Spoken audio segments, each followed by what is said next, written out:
Bismillahirrahmanirrahim. Assalamualaikum warahmatullahi wabarakatuh.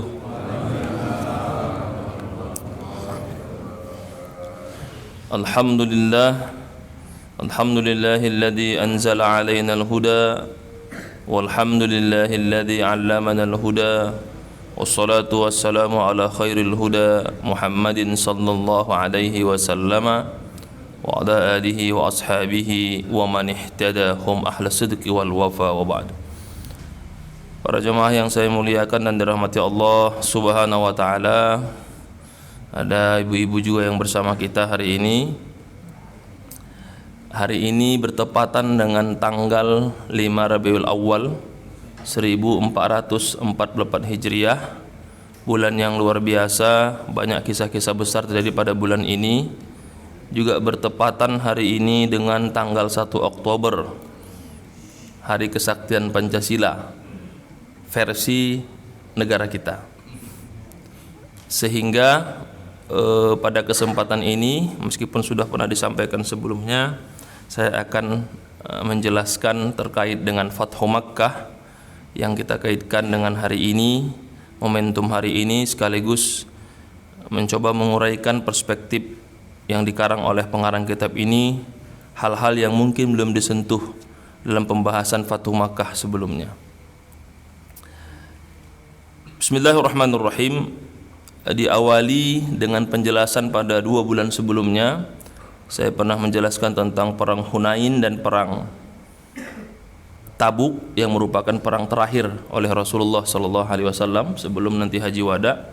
Di situ kan terjadi penambahan jumlah pasukan yang sangat besar. Kalau perang Hunain itu sekitar 12.000 pasukan, 10.000 nanti yang kita bahas hari ini Fathu Makkah, ditambah 2.000 masyarakat Quraisy yang masuk Islam saat itu.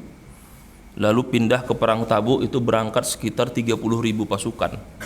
Itu yang saya katakan terjadi penambahan yang luar biasa, sehingga salah satu ayat atau surat yang menjelaskan makna manusia masuk Islam secara berbondong-bondong. A'udzubillahi minasyaitonirrajim. Wa ra'aitan nasa yadkhuluna fi dinillahi afwaja. Itu diterjemahkan oleh para ulama tafsir terkait dengan yang berangkat saja itu 30.000 pasukan. Berarti yang tinggal lebih banyak.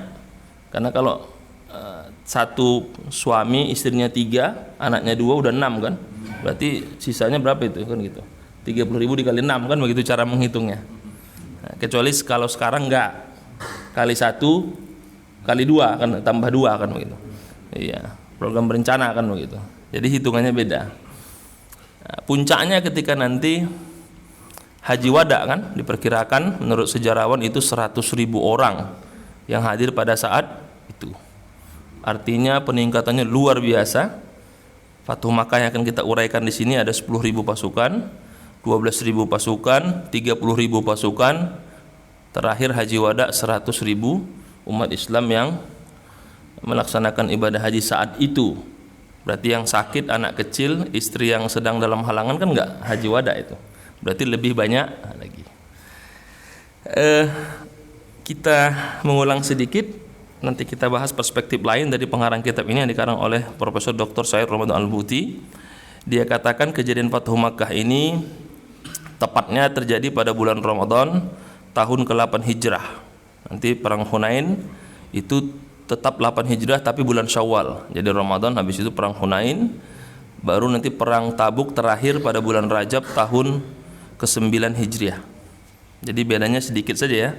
Ramadan tahun ke-8, masuk Syawal tahun ke-8, berarti 1 bulan, penambahan 2.000 orang masuk Islam. Baru kemudian Ramadan ke Rajab, berarti bulan 9 ke bulan ke-7, berarti masih sekitar 10 bulan.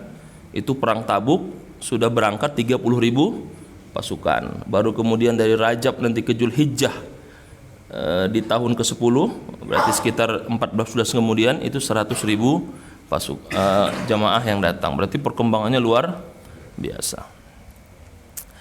Sebab terjadinya Fathu Makkah ini, yang pertama adalah anna unasan min Bani Bakar kallamu ashrafa Quraisy fi an yu'inuhum ala Khaza'ah birrijal was-silah. Jadi ada salah satu suku namanya Bani Bakar yang ada di sekitar kota Mekah, di sekitar Madinah, itu meminta bantuan kepada para pemimpin di kota Mekah. Padahal kita tahu di tahun ke-6 Hijriah di akhir itu terjadi perjanjian Hudaybiyah yang menyatakan tidak saling mengganggu. Bani Bakar ini aliansinya kaum kafir Quraisy di Mekah. Khiza'ah atau Bani Khaza'ah itu aliansinya Nabi Muhammad di Madinah. Maka pada saat itu dikirimlah orang-orang yang punya posisi penting dari kaum kafir Quraisy, Sofyan bin Umayyah, Huwaitab ibnu Abdul Uzza, wa Makras bin Hafs, untuk bertemu dengan Bani Bakar, berkonspirasi untuk menyerang Bani Khiza'ah. Karena Bani Khiza'ah tidak tahu ada serangan itu, sehingga dalam satu kesempatan ketika mereka sedang beristirahat, dibunuhlah sekitar 20 orang laki-laki atau 20 orang pasukan yang terbaik dari mereka. Sehingga pimpinan dari Khiza'ah, Amru bin Salim al-Khazai itu mendatangi Rasul untuk menyampaikan, ya Rasulullah, kami harus ditolong, Bani Bakar itu berkhianat dengan mengganggu kami. Bukankah kita sepakat bahwa kami berada dalam perlindunganmu? Itu kalimatnya. La nusirtu in lam ansur fi Bani Ka'ab mimma ansuru minhu nafsi, wa qala inna hadha sahab la yustahallu bi nasri Bani Ka'ab. Kata mereka, ya Rasulullah, ini adalah bentuk pengkhianatan, tapi saya merasa ini sebagai bentuk kemenangan kita. Nah, jadi sudah dikasih sinyal oleh Bani Khiza'ah ini, dan itu menjadi penyebab utama kenapa Rasul membatalkan perjanjian Hudaybiyah dan melakukan penyerangan ekspedisi militer ke kota Mekah. Itu penyebabnya. Jadi pengkhianatan ini yang harus kita garis bawahi. Jadi Islam itu tidak akan pernah mengganggu selama kesepakatan dijaga. Tapi Islam tidak akan mundur kalau kesepakatan dilanggar. Nah, ini Rasul ingin mengajarkan kepada kita poin yang penting ya. Kita nggak ngurusin orang, kita nggak ngomentar yang nggak penting, tapi ketika orang berkomentar hoax atau tidak benar kepada kita, kita harus bereaksi. Makanya perdebatan di media sosial itu kita harus cermat dan cerdas membacanya. Kalau tidak terkait dengan kita, nggak usah dikomentari. Nanti ujung-ujungnya left dari grup. Tapi kalau itu terkait dan kita punya referensi itu, harus kita komentari. Jangan diam. Saya sering katakan, sekarang itu banyak setan-setan bisu versi media sosial. Dia tahu itu tidak benar, dia tahu itu tidak benar referensinya. Referensi lama yang di format ulang, kalau kata supir truk dipulkanisir, kalau kata tukang bengkel di tune up menjadi berita yang update, padahal itu cerita lama, kan begitu. Nah, itu saya bilang, kalau Anda diam tidak mengomentari itu, Anda menjadi setan bisu di media sosial. Setan akhros kan, mendiamkan kemaksiatan itu. Dan sebaliknya, kalau Anda berbicara tidak ada data, share yang nggak ada hubungannya, Anda menjadi setan mutamarrid, setan pembangkang, karena bicaranya selalu isinya nggak sesuai dengan fakta. Maka di situ menjadi penting kita untuk menunjukkan kualitas keislaman kita dengan tidak diam jika tidak benar, dan juga diam kalau memang nggak ada yang perlu dibahas. Kita ini sekarang menggunakan metode selemah-lemahnya iman dalam media sosial. Nggak enakan, diam, silent reader, pembaca senyap aja, sekedar ada di grup baca, kan begitu ya, nggak dibaca, lewat saja begitu. Nah, kita perlu juga aktif itu.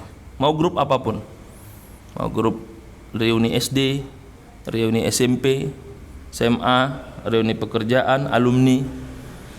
Saya SD ada, yang belum ada alumni TK belum ada ini. Kalau ada mantap ini, grupnya sempurna ya. Nanti setelah itu naik lagi ke alumni PAUD. Luar biasa kalau itu ada grupnya. Tapi kayaknya bakal ada. Karena generasi Z ini kan lahir aja sudah mengenal gadget dia. Kenapa? Karena ibunya update status ketika melahirkan kan. Jadi sudah mengenal dia. Baik, materi bukan ke sana ya. Kita lanjut. Wadanibat Quraisyun ala ma badara minha. Tapi perbuatan 3 orang pembesar Quraisy ini tanpa kesepakatan bersama, tapi mereka pembesar Quraisy itu disesalkan oleh tokoh-tokoh Quraisy yang lain. Kenapa kalian melakukan itu? Karena kita baru saja belum sampai 2 tahun di Zulqa'dah tahun ke-6 Hijriah, sekarang Ramadan tahun ke-8 Hijriah, berarti kurang lebih 20 bulan, belum genap 2 tahun. Kamu melanggar, ini bahaya ini. Maka mereka mengutus tokoh utamanya, siapa? Abu Sufyan, untuk mendatangi Nabi Muhammad sallallahu alaihi wasallam. Apa kalimatnya? Wa nadimat Quraisyun ala ma badara minha fa arsalat Abu Sufyan bin Harb ila Rasulillah sallallahu alaihi wasallam liyujaddidal hudnah wa yumadiduha, untuk memperbaiki isi perjanjian dan memperpanjang perjanjian itu. Nah, ini kenapa saya perlu garis bawahi di sini. Berita terakhir kemarin di media mainstream bahwa salah seorang calon yang mencalonkan Perdana Menteri Israel itu mendukung terbentuknya negara Palestina. Wah, itu kan langsung ramai komentarnya. Banyak pemakul, oh ini ada harapan nih, negara akan berdiri. Ini ada harapan ini bahwa ada PM Israel calon kuat yang akan menyetujui Palestina. Nah, kata semua pengamat, nggak usah percaya. Dulu juga PM Yitzhak Rabin itu sudah mau tanda tangan, besoknya malamnya dibunuh kan. Nah, naik yang penggantinya, dikasihkan ilustrasi gambar itu. Saya waktu lagi di Mesir itu, salah satu koran Timur Tengah dikasih ilustrasi Yitzhak Rabin dengan Yasser Arafat, foto-foto. Foto terakhir apa kata VM yang baru? Tunjuk kuburan. Ah, kamu MUI dengan yang di kuburan itu udah meninggal dia. Jadi memang harus cerdas memahaminya, jangan euforia berarti Palestina akan diakui. Itu rame kemarin di beberapa media mainstream ya. Kita mendengar analisanya, kita senyum saja karena sudah pernah terjadi dulu. Bagaimana digambarkan ya, Yasser Arafat berjanji negara mendukung, ditembak mati malamnya oleh partai garis kerasnya. Besoknya kata PM yang baru, ya terima kasih. Di sono MUI-nya di kuburan, jangan ke kami katanya. Jadi harus hati-hati, momentum itu sama dengan sekarang. Cuman kalau kita masih lama ya, 2024, harus cerdas juga itu. Jangan sampai nanti terkecoh dan akhirnya kita dipercayakan pada hal-hal yang belum kita pastikan kebenarannya. Tapi nggak boleh pesimis, tapi kita harus waspada karena itu tawaran saja kan. Dari dulu kan sudah ada konsep itu tapi belum pernah dilaksanakan. Nah, kembali ke materi, wa qadama Abu Sufyan ala Rasulillah fakallamahu falam yarudda alaihi syai'a. Abu Sufyan datang ke Rasulullah. Nah, kita tahu dalam tradisi permusuhan yang namanya utusan datang itu harus dihormati, tidak boleh diganggu ya. Meskipun sebenci apapun kepada utusan ini, tapi karena dia utusan resmi ya memang nggak boleh diganggu. Datang ke Nabi Muhammad, menghadap, ingin saya mengutus Quraisy untuk memperbaiki perjanjian ini karena melanggar. Tapi Rasul tidak memberikan respon. Abu Sufyan berhenti? Tidak. Dia mendatangi Abu Bakar, orang terdekat Rasulullah sallallahu alaihi wasallam. Faqala ma ana bifa'il. Saya nggak enak. Kalau Rasul saja diam ya gimana saya mau ngomongin kan begitu ya. Saya nggak enak. Kalau kita kan dibalik ya, oh bisa, yang penting jangan lupa kan begitu ya. Karena tidak bisa mendapatkan bantuan dari Abu Bakar, dia mendatangi Umar bin Khattab. Umar bin Khattab ini berarti ring kedua kan. Fakallamahu faqala ana ashfa' lakum ila Rasulillah. Umar jawabannya malah di luar ekspektasi. Aku membuat kalian bantuan ke sana. Aku kalau diizinkan kubunuh kalian sekarang. Lain jawabannya kan. Tapi tetap didatangi. Karena kan dalam teori politik itu semua yang punya potensi harus didatangi kan.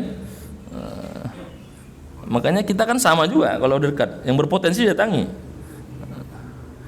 Ada potensi, mau itu berapa persen, yang penting ada potensi kan, didatangi.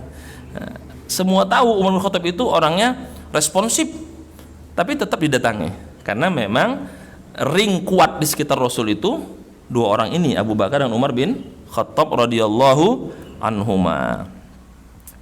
Karena tidak mendapatkan respon, wantalaqa Abu Sufyan a'idan ila Makkah khaiban lam ya'ti bi syai'in, sehingga dia harus pulang tidak mendapatkan perjanjian apapun. Artinya sudah jelas bakal terjadi perang. Wa tajahhaza Rasulullah sallallahu alaihi wasallam wa qad akhfa amrahu wa qala Allahumma khuz ala absari Quraisyin fala yarawni illa baghtah atau illa baghtah.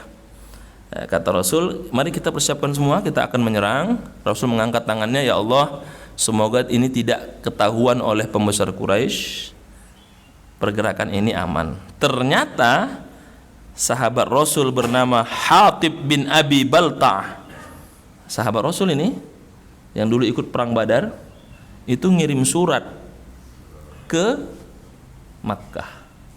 Suratnya bukan untuk memberitahu orang Mekah, tapi ngasih tahu saudaranya yang di Mekah akan terjadi penyerangan, kalian silahkan menyelamatkan diri. Nah, ini dijelaskan dulu ya supaya nanti tidak salah paham. Karena Rasul itu selalu bersama malaikat Jibril, datang wahyu. Kata malaikat Jibril, itu ada perempuan yang sedang berjalan menuju Makkah, ada sahabat kamu yang mengirimkan informasi ke Mekah, namanya Hatib bin Abi Balta'ah. Lalu Rasul memerintahkan kepada Zubair dan Ali bin Abi Thalib untuk segera berangkat ke Raudatul Khah, satu tempat namanya Raudatul Khah, untuk menemukan seorang perempuan yang membawa surat itu. Dan betul ada perempuan itu, ketemu perempuannya, lalu ditanya, berikan suratnya. Nah, kata perempuannya, saya nggak punya surat apa-apa. Kata Ali, berikan suratnya atau kami akan lucuti engkau. Lihat kalimatnya itu, berikan surat itu kami akan lucuti engkau. Nah, karena mendapatkan ancaman seperti itu, maka perempuan itu mengeluarkan surat itu, dan betul itu surat dari Hatib bin Abi Balta'ah ke saudaranya di Mekah agar segera menyelamatkan diri. Kayak Hatib ini banyak di negara kita. Besok ada razia, cabut kan begitu ya. Hatib versi kita kan. Besok akan datang supervisi, amankan keadaan kan begitu. Dan itu biaya-biaya begitu kan gede itu, karena informasinya penting. Jadi kalau nanti kita yang sudah punya posisi mau razia, ada yang udah bocor, wah berarti ada gen Hatib bin Abi Balta'ah. Iya. Mendapatkan ini Rasul memanggil, ya Hatib mahaza, dipanggil Hatib bin Balta'ah. Kenapa ini? Kan begitu.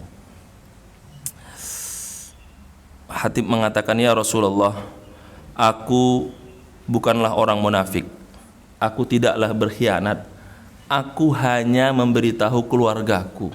Nah, lihat kalimatnya ya Rasulullah, aku tidak berkhianat, aku tidak pernah berniat sekalipun menyampaikan rahasia ini, aku hanya ingin memberitahu saudaraku. Lihat, jawaban Hatib ini menunjukkan dia bersalah tapi tidak merasa bersalah, dan orang begini banyak. Yang sering ya, orang ditangkap, oh saya nggak salah, saya dizolimi, kan begitu ya. Banyak itu kan, saya dizolimi, difitnah katanya. Dizolimi Pak, iya dalam hal ini sih memang benar, yang ini saya dizolimi kan gitu. Artinya sama aja kan.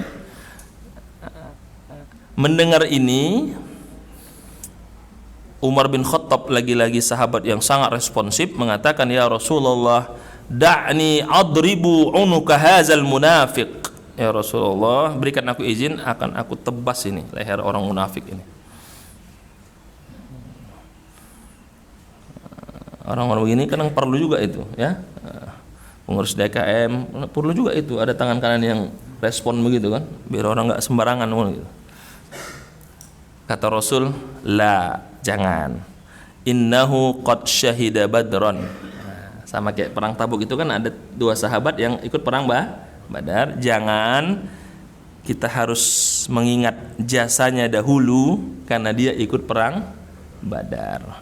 Wa ma yudrika la'allallahu ittala'a ala man syahida badran faqala i'malu ma syi'tum qad ghafartu lakum. Itu kalimatnya.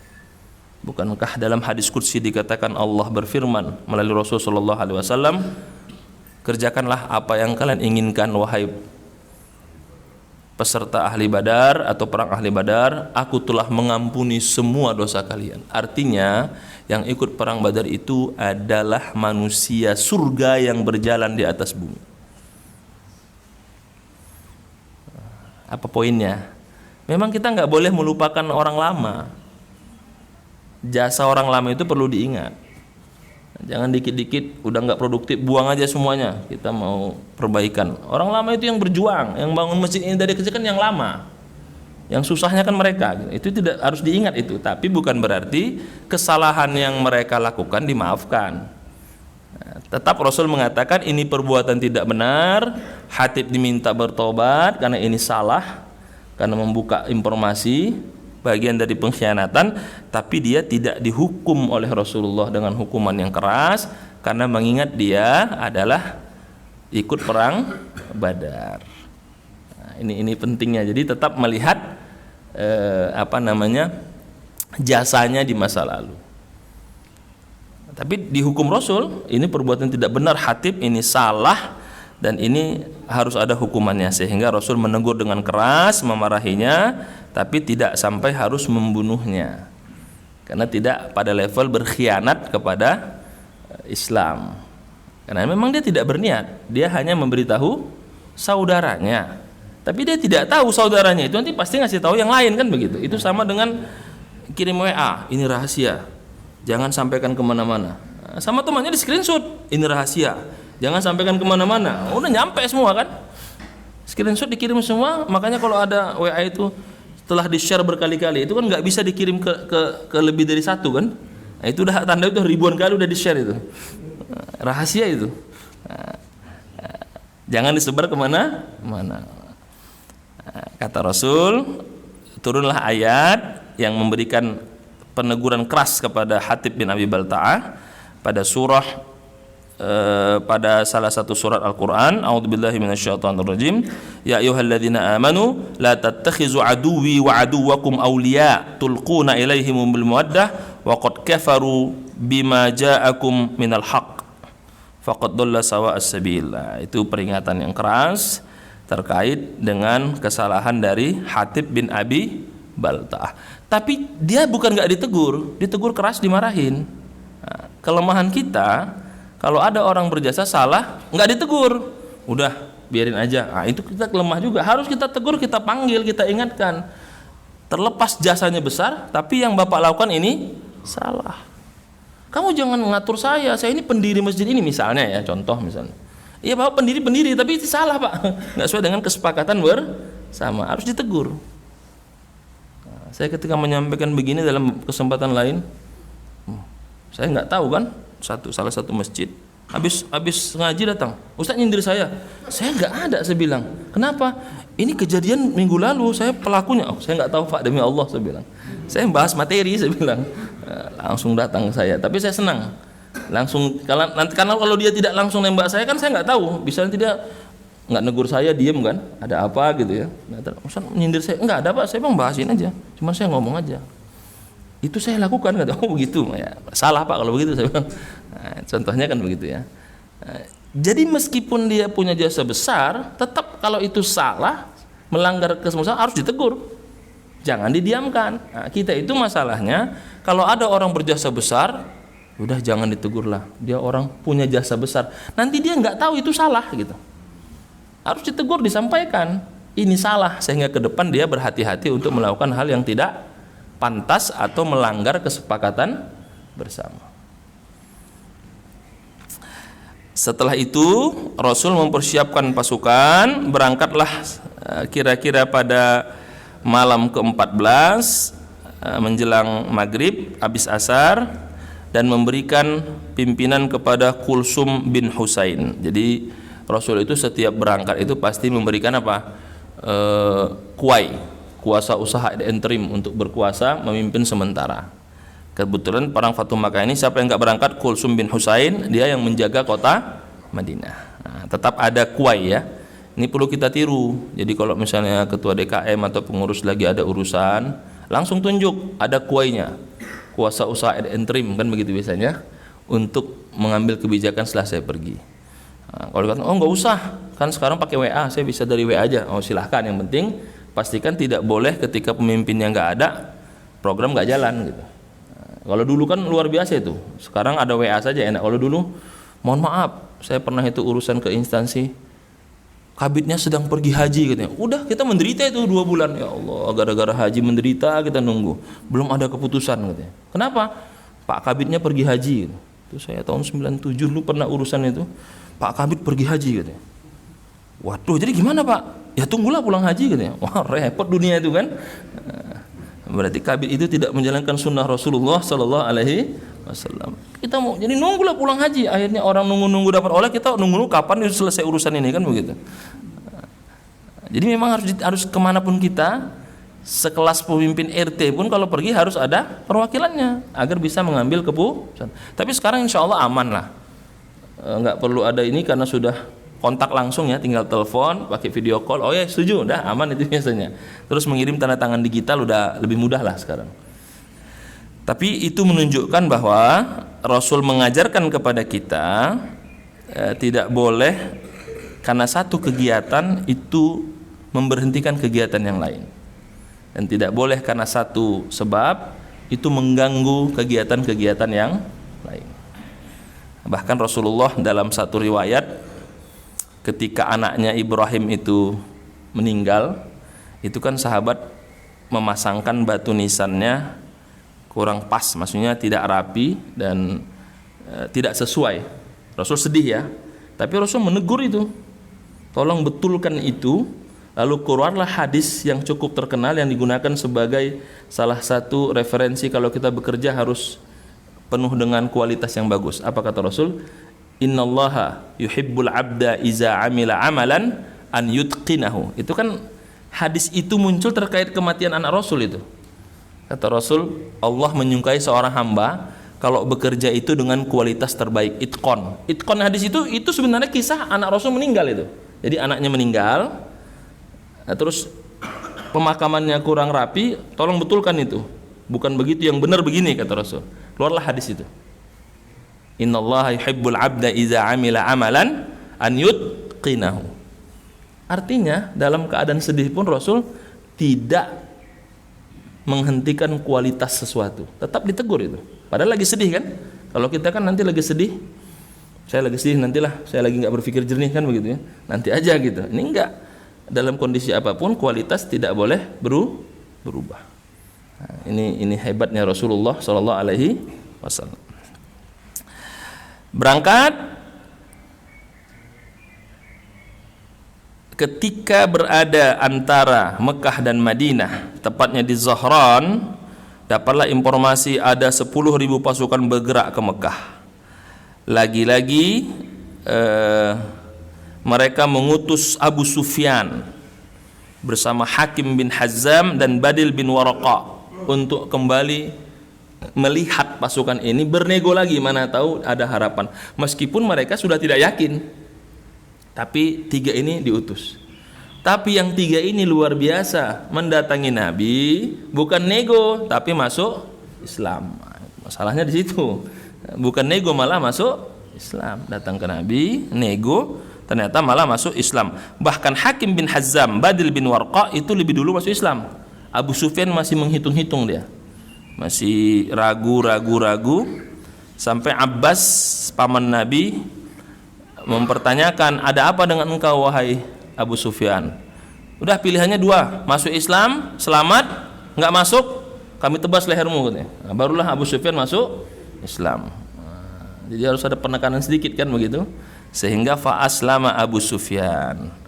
Dan kata Abbas kepada Rasulullah, ya Rasulullah, Abu Sufyan ini senang kepada pujian dan posisi kedudukan, maka berikan dia satu kehormatan agar dia tidak malu. Maka Rasul mengatakan, iya, nanti kalau sampai di Mekah kita umumkan, yang menutup pintu rumahnya tidak akan diserang, yang masuk ke Ka'bah tidak akan diserang, yang masuk ke rumah Abu Sufyan tidak akan diserang.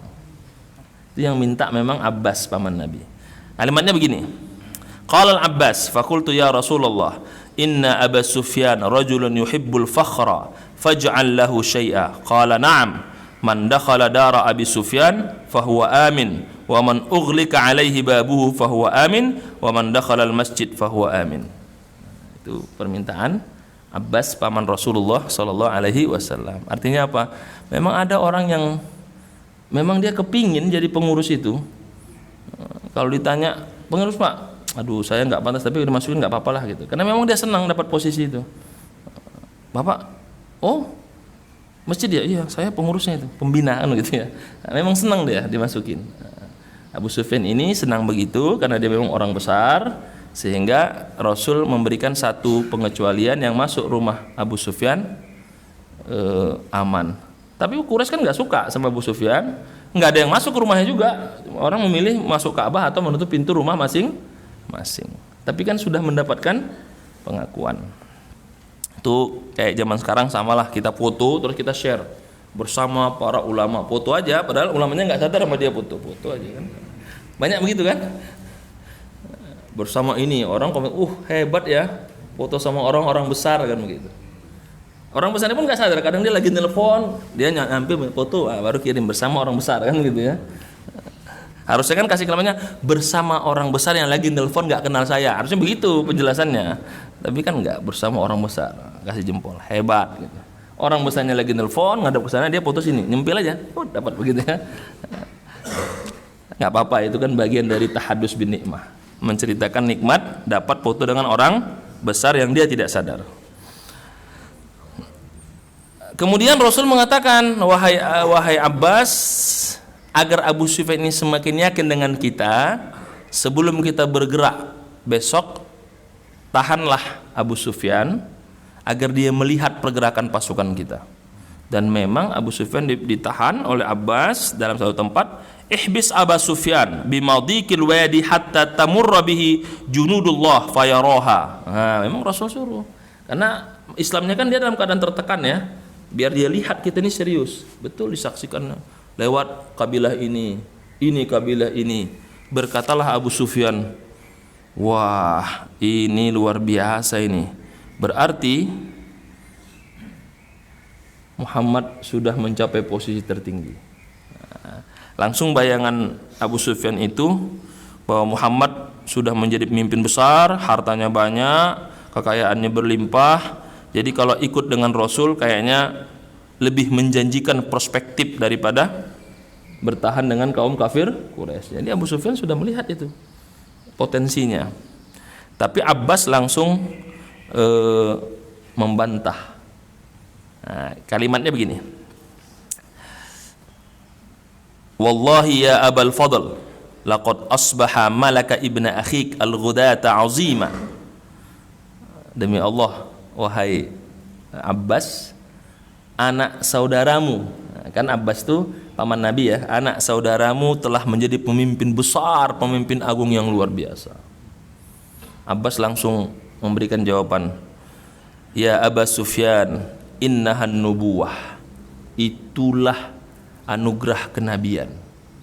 Apa kalimat di situ? Untuk menegaskan dia nggak dapat apa-apa, dia nggak kaya, dia biasa saja, karena itu tugas kenabian. Udah itu saja. Abbas ingin mengatakan kepada Abu Sufyan, jangan kamu gambarkan dia dapat harta yang mewah, tempat yang besar, posisi yang dihormati. Dia biasa aja. Kayak kita nanti ketemu teman akrab, di mana posisi? Staf ahli kementerian ini, staf ahli mantap ini, bisa dapat proyek rumah gede. Pas berkunjung, rumah masih kecil, ngontrak. Gimana nih? Iya, saya ya nggak ada, begini aja. Nah, nanti kan dia menyesal ya kalau dikasih tahu, enggak, saya nggak punya apa-apa, tapi kan pingin tahu ya. Nah, disampaikan Abbas, Abu Sufyan tidak seperti yang engkau bayangkan. Dia seorang nabi yang tidak punya apa-apa. Dia hanya menjalankan perintah Allah Subhanahu wa ta'ala. Setelah melihat itu, Abu Sufyan bersegera pulang ke Mekah untuk menyampaikan informasi, dan dia dicemooh oleh petinggi Quraisy karena dia masuk Islam, tapi menyampaikan kita sudah tidak mungkin menang, kita akan kalah, maka pilihannya cuma dua, masuk Islam atau menutup pintu rumah masing atau ke rumah saya, kalau tidak kita akan diserang. Itu kira-kira yang disampaikan oleh Abu Sufyan yang bergegas segera masuk ke rumah masing-masing. Itu poin-poinnya. Rasul datang, Rasul memerintahkan kepada seluruh sahabatnya untuk masuk tidak dalam satu pintu, masuklah ke dalam dari bawah dengan atas. Dari pintu utama Rasul masuk, dari pintu lain dia minta Khalid bin Walid karena ada 6 orang kafir Quraisy di bawah pimpinan Ikrimah bin Abi Jahal yang akan menghadang. Nah, untuk 6 orang ini boleh diserang, tapi yang lain masuk dengan cara damai. Nanti saya jelaskan di akhir komennya apakah masuk ke Mekah itu dengan cara damai atau dengan cara kekerasan. Karena Rasul memerintahkan untuk 6 orang ini ditambah 4 orang perempuan ini boleh dibunuh, karena mereka memang dapat informasi akan menyerang kita. Tapi yang lain tidak boleh diganggu, apalagi masuk rumah, masuk ke Ka'bah dan masuk ke rumah Abu Sufyan. Setelah Rasul datang, tidak ada pemberontakan berarti kecuali Khalid bin Walid berperang sedikit dengan 6 orang itu. Lalu Ikrimah bin Abi Jahal melarikan diri beserta ininya, sehingga masuklah dengan posisi dalam kemenangan dan tidak ada bentuk kekerasan yang berarti, perlawanan yang berarti. Rasul lalu bertemu dengan penduduk kota Mekah di Ka'bah. Rasul menemukan ada 360 patung, lalu Rasul menghancurkannya. Masuk ke Ka'bah menemukan patung juga di dalam, lalu dihancurkan. Lalu Rasul berkata kepada mereka, jawaban Quraisy, bagaimana menurut kalian apa yang kulakukan? Jawaban mereka, khaira, pasti yang engkau lakukan orang baik. Akhun karim wa bnu akhin karim, itu kalimatnya. Ini oleh para sejarawan digambarkan bagaimana orang Mekah itu orang-orang cerdas, dan bagaimana Rasul itu lebih cerdas menanggapi itu. Jadi sejak awal Mekah ini sudah diceritakan dalam kitab ini sebelumnya bahwa begitu hebatnya orang Quraisy itu, orang cerdas, orang-orang hebat. Makanya kita lihat dalam sejarah kenabian yang jadi khalifah kan dari Quraisy semua itu. Memang Quraisy itu luar biasa, memang orang-orang cerdas, orang-orang yang memang gennya bagus-bagus ya. Dan nanti semua itu kan nanti akan ke Rasul, nanti ke kakeknya yang keberapa silsilahnya. Kata mereka begini, tahukah kalian apa yang harus kulakukan? Kata orang Makkah, khair, pasti yang baik. Akhun karim, karena engkau orang baik. Wa bnu akhin karim, karena engkau anak orang baik. Jadi mereka sudah tahu Rasul itu orang baik, tapi karena membawa ajaran Islam mereka nggak suka. Itu aja masalahnya. Apa buktinya? Abu Sufyan itu anaknya kan dinikahi Rasul, Romlah binti Abu Sufyan. Sofiyah itu anak Huyai bin Akhtab, musuh besar Bani Nadir, tapi menikah dengan Rasul, anaknya, putrinya, namanya Sofiyah itu. Artinya mereka nggak ada masalah kalau sama Muhammad nikah, kami yakin karena dia pasti orang baik, tidak menelantarkan anak kami. Tapi kami nggak suka dengan ajarannya, itu aja masalahnya. Nah, jadi tidak ada yang menolak bahwa Rasul pribadinya baik, cuma nggak cocok di ajarannya saja. Maka ketika Rasul bertanya begitu, mereka langsung mengatakan, engkau orang baik, kami dari dulu sudah percaya, hanya kami nggak cocok dengan ajaranmu, itu aja. Itu kan berarti mereka menggunakan kalimat yang cerdas, tapi jawaban Rasul lebih cerdas. Kalau begitu, izhabu fa antumut thulaqa, ya sudah, semua saya maafkan. Dan itu oleh para saudara seperti kisah Nabi Yusuf memaafkan saudara-saudaranya. Nah, itu orang cerdas bertemu dengan orang cerdas. Setelah itu Rasul melaksanakan segala bentuk ininya, membersihkan kota Makkah, khususnya seluruh patung-patung dihancurkan. Lalu Rasul memanggil perempuan yang ingin baiat masuk Islam. Jadi perempuan datang membaiat masuk Islam. Rasul tidak menyentuh tangan mereka. Rasul katakan, silahkan kalian berbaiat. Pertama, jangan menyekutukan Allah. Berkomentar seorang perempuan, kami tidak pernah menyekutukan Tuhan, tapi suami kami suka menyekutukan kami, gitu. Artinya Rasul diem. Terus kemudian, jangan membunuh, kata perempuan ini, kami membesarkan anak kami udah besar, kalian yang bunuh, katanya. Yang ketiga, Jangan berzina. Nah, kami tidak pernah melakukan itu. Suami kami yang berzina. Rasul mengatakan, kamu Hindun ya katanya. Iya Rasul, saya Hindun. Ternyata istri Abu Sufyan. Dia ikut baiat juga, pakai cadar begitu kan. Tapi dia menjawab, asal diminta ini jawab. Rasul tertawa dan Umar pun tertawa. Ini memang jelas ya, karena istri pemimpin besar ya pintar aja ngomongnya kan begitu. Nah, tapi dia akhirnya masuk Islam karena dia malu bertemu Rasul langsung, karena kan dia yang memakan jantung Hamzah ya. Tapi tetap aja tipu kolej karena istri pemimpin besar tetap aja menjawab, ngomong jawab aja. Ternyata itu Hindun gitu. Jadi kalau kita nasihatin ibu-ibu, nasihatin ini dikasih tahu jawab juga, berarti gen Hindun itu. Begitu ya kira-kira. Tapi bagus Hindun menerima itu dan dia menjadi tokoh sahabat besar yang setelah masuk Islam menjadi bagus seperti suaminya Abu Sufyan. Dari mereka lahirlah nanti anak yang luar biasa, Muawiyah bin Abi Sufyan, yang akan menjadi pemimpin besar dinasti Umayyah setelah 4 khalifah. Lalu setelah itu kata Rasul, silahkan Umar dilanjutkan, engkau yang membayar, saya tidak bersentuhan langsung. Akhirnya Umar melanjutkan baiat kepada para wanita karena Rasul tidak bersentuhan langsung dengan mereka. Nah, kemudian Rasul melakukan hal lain dan diceritakan di situ ada seorang Quraisy yang ingin membunuh Nabi ketika Rasul tawaf. Langsung mengatakan, afaddalah anta, engkau faddalah. Ibnu Hisham Faddalah bin Umair Al-Lisi, dia ingin membunuh Rasul. Tapi ketika disentuh Rasul pundaknya, engkau Faddalah ya, mau ngapain dengan saya? Enggak Rasul, saya mau masuk Islam, padahal mau membunuh Rasulullah SAW. Ini menunjukkan bahwa Rasul itu dalam berlakukan apapun memang selalu dikawal oleh wahyu, sehingga banyak hal yang mungkin secara logika akal kita tidak bisa menerimanya, tapi karena itu wahyu sehingga itu adalah mukjizat daripada kenabian. Itu kira-kira poinnya. Yang poin yang mau saya ambil ada sekitar 7. Yang pertama terkait dengan perjanjian Hudaybiyah, bahwa Islam tidak pernah merusak perjanjian. Islam menjalankan perjanjian, tapi yang merusak adalah dari kaum kafir Quraisy. Sehingga Fathu Makkah sah secara hukum, Fathu Makkah tidak melanggar perjanjian karena memang mereka yang merusak. Artinya umat Islam tidak pernah melanggar aturan. Umat Islam setia pada peraturan selama itu dalam kesepakatan. Yang kedua, Hatib bin Abi Balta'ah adalah orang yang khilaf melakukan itu. Rasul tetap menegurnya, bahkan turun ayat menegur kesalahannya, dan itu bagian dari orang munafik, tapi Rasul tidak menghukumnya karena dia berjasa pada perang Badar. Terkait dengan bolehkah kita mengancam seseorang kalau interogasi, ulama berbeda pendapat. Berdasarkan hadis ini kita boleh mengancam orang untuk interogasi. Ini menjadi dasar orang mengadakan penyelidikan kan. Tapi ulama sebagian membantah, tidak boleh kita menghukum orang sebelum terbukti bersalah. Adapun perbuatan Ali dengan Zubair bisa mengancam itu karena memang itu wahyu, artinya sudah pasti dia bersalah sehingga diancam. Sedangkan kita belum pasti bersalah, masih praduga, maka kita tidak boleh melakukan ancaman atau ketika menginspirasi seseorang. Nah, jadi ada perbedaan di situ.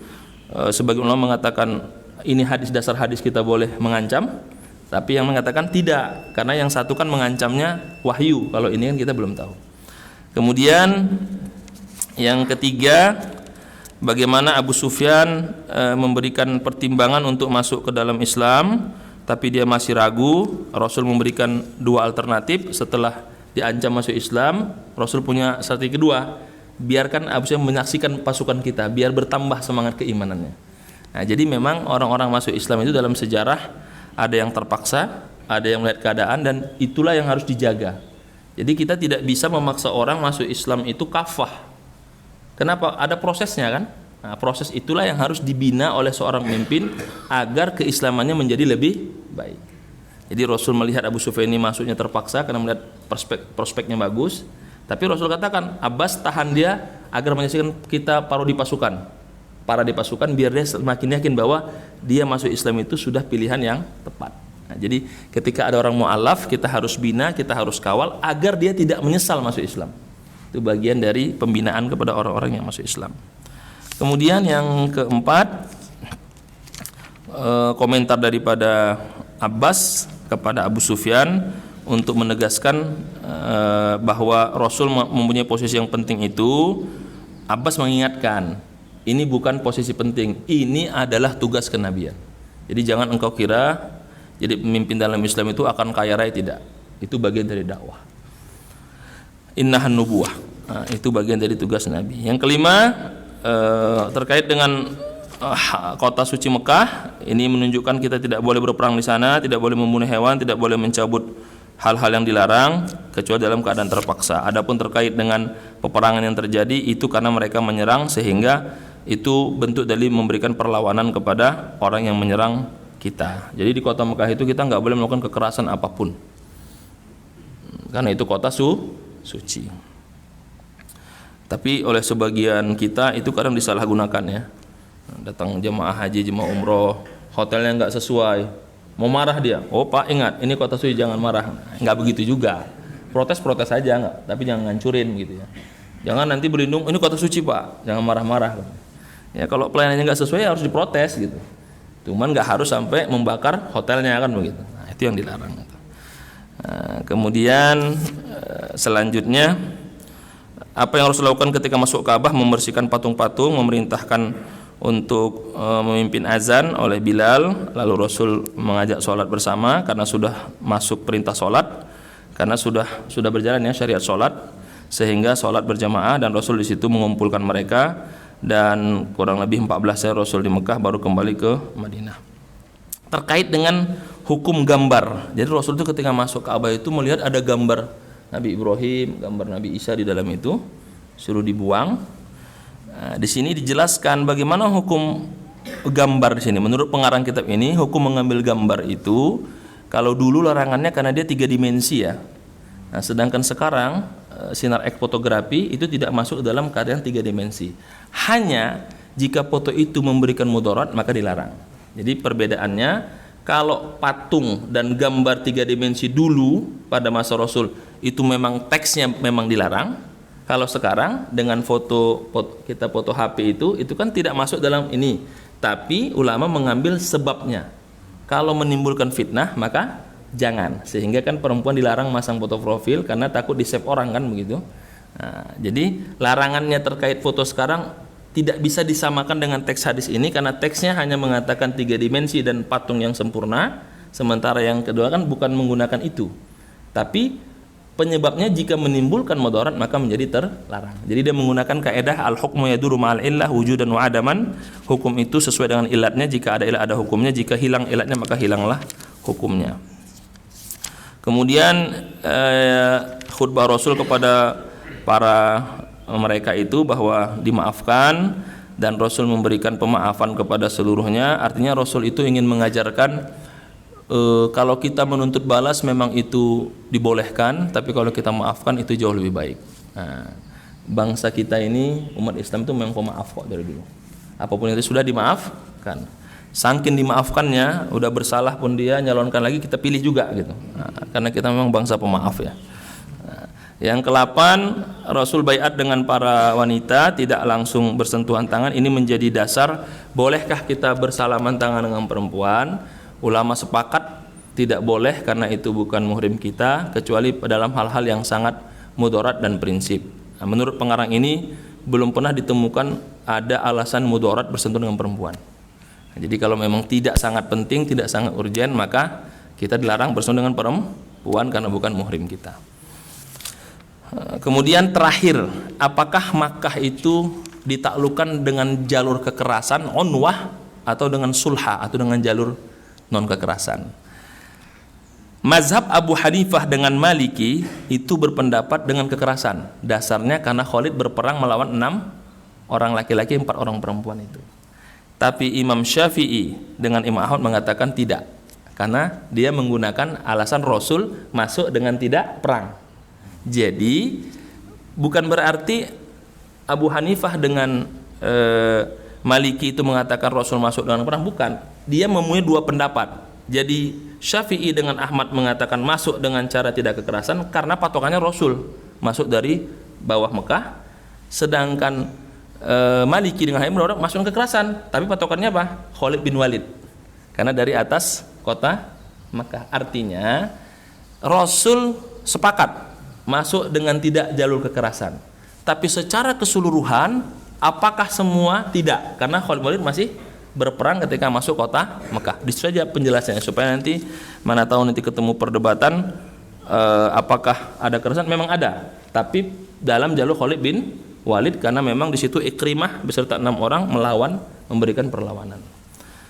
Supaya nanti mana tahu dalam kajian-kajian lain ada kekerasan, ada. Karena Abu Hanifah dengan Maliki berpendapat yang sama, tapi patokannya Khalid bin Walid yang masuk dari sisi pintu atas, sedangkan Rasul memang tidak ada perlawanan sedikit pun.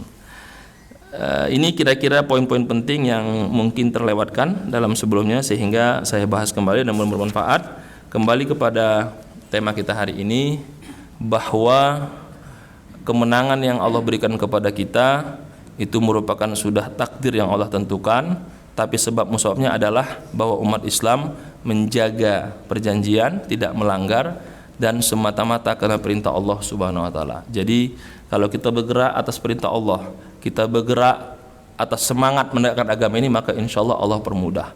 Kalau kita berjuang atas nama umat, atas nama negara, atas nama agama ini ada masalah, berarti kita harus introspeksi. Jangan-jangan di antara kita ada yang niatnya bukan tulus ikhlas karena Allah Subhanahu wa taala. Saya kira itu. Wal afu minkum. Yang bertanya boleh 1-2 jika ada waktu. Assalamualaikum warahmatullahi wabarakatuh. Silakan Pak. Waalaikumsalam warahmatullahi wabarakatuh.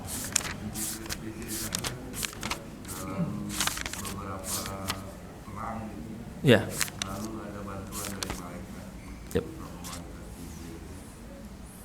Kalau pas dalam perangnya sendiri, apakah yang diturunkan itu malaikat tercabut nyawa?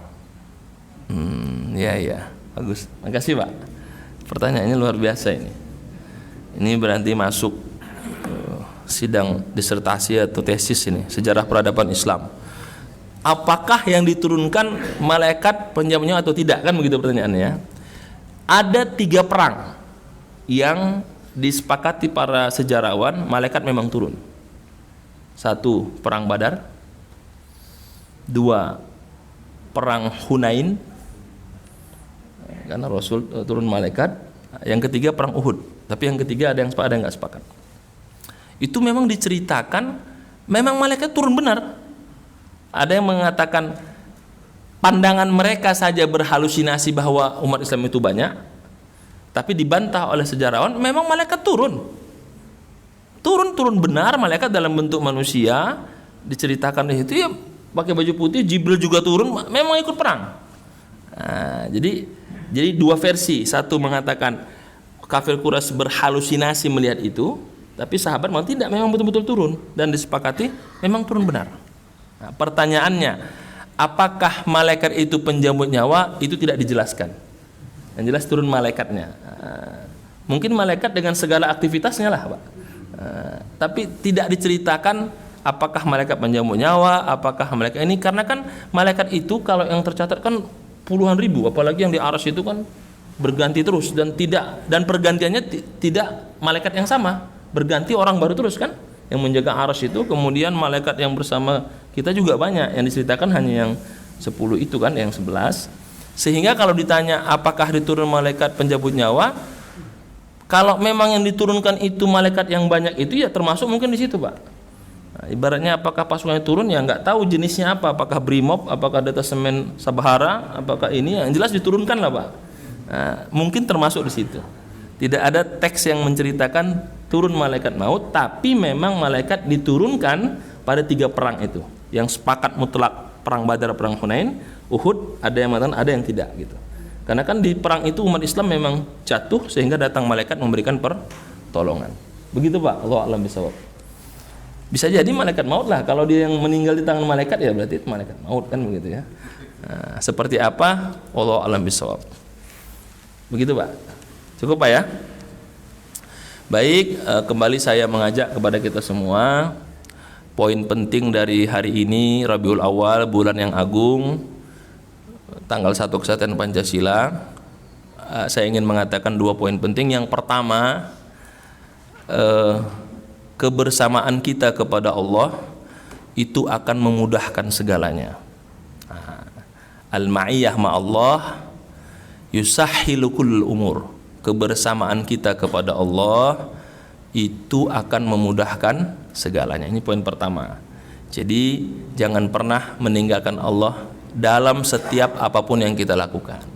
Dan Rasul memberikan guidance-nya, kullama hazzabahu amrun huri'a ila shalah. Rasul itu dalam berbagai masalah apapun, mau sedih atau gembira, pasti ambil wudu, sholat 2 rakaat. Karena waktu yang paling dekat sama Allah adalah sholat. Jadi apapun urusan bersama Allah itu akan dimudahkan urusan. Yang kedua, mengukur kebersamaan dengan Allah ini, kita harus membersamai makhluk. Siapa ciptaan Allah? Apa kata Rasul? Alladhi yukhalitun nas wa yasbir ala adahum khairun minalladhi la yukhalitun nas wa la yasbir ala adahum. Membersamai manusia ciptaan Allah dan kita bersabar atas seluruh konsekuensi, makan sakit hati, tersinggung sebagainya, itu jauh lebih baik daripada kita tidak berbaur dengan manusia, menyendiri dengan alasan takut terkena dosa atau takut terkena fitnah. Jadi Rasul ingin mengatakan membersamai manusia itu adalah bagian fitrah kita sebagai manusia yang membutuhkan orang lain. Tinggal adapun nanti ada musibah, ada ini, itu adalah untuk menguji keimanan kita. Jadi sebesar kekuatan kita bersama Allah, itu akan diukur sebagaimana besar kita bersama manusia, bersabar atas seluruh apa yang melakukan kepada kita. Artinya Rasul ingin mengatakan kepada kita, jangan pernah menyendiri, selalu dalam jamaah. Jangan pernah ingin menang sendiri, selalu mengatasnamakan ukhuwah. Maka insya Allah Allah akan mudahkan segalanya. Ini penting karena sudah banyak sekarang gerakan-gerakan ingin menyendiri, gerakan-gerakan murjiah. Saya udah nggak mau ikut aja, udah terserah aja, saya mau sendiri aja. Ini tidak boleh. Kita harus punya sense belonging kepada saudara kita, minimal dengan doa yang disebut dengan selmah lemahnya iman. Demikian, wa'alafu minkum, subhanakallahumma bihamdika, asyhadu an la ilaha illa anta, astaghfiruka wa atubu ilaik. Alhamdulillahil alamin. Assalamualaikum warahmatullahi wabarakatuh.